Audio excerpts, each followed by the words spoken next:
Given all the information circulating about sexual assaults and abuse, you can be easily confused. A man's inability to control his sexual urge is his weakness, but cannot be his excuse.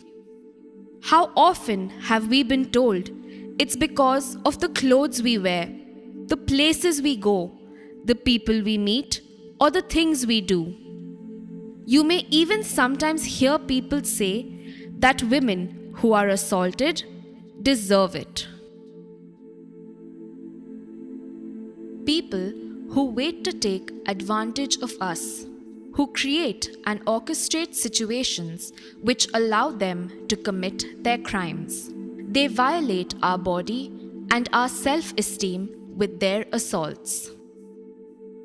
They are the ones who really are to blame.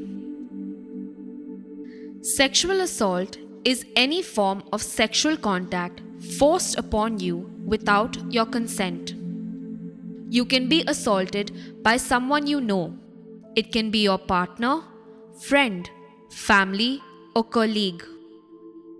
Sexual assault is an act of power by the perpetrator, and it is wrong.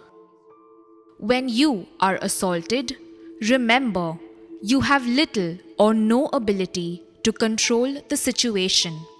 You did not choose this. There is no reason to feel ashamed.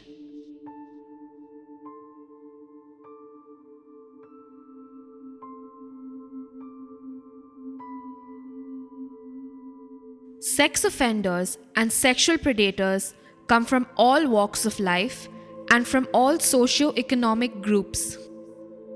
Many of them develop predatory behaviors early, between the ages of 8 and 12.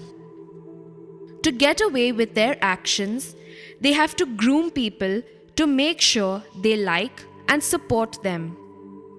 They are often described as charming by their friends and families and the people they work with. However, predatory individuals believe they are justified or entitled to act in the way that they do. They have no conscience regarding their actions and behaviors. They have little or no regard for the legal consequences of their actions. Usually, they have experienced violence before and they can deal with it. They normally act without hesitation. They have a plan that will allow them to get what they want. Remember, they have a plan, you don't.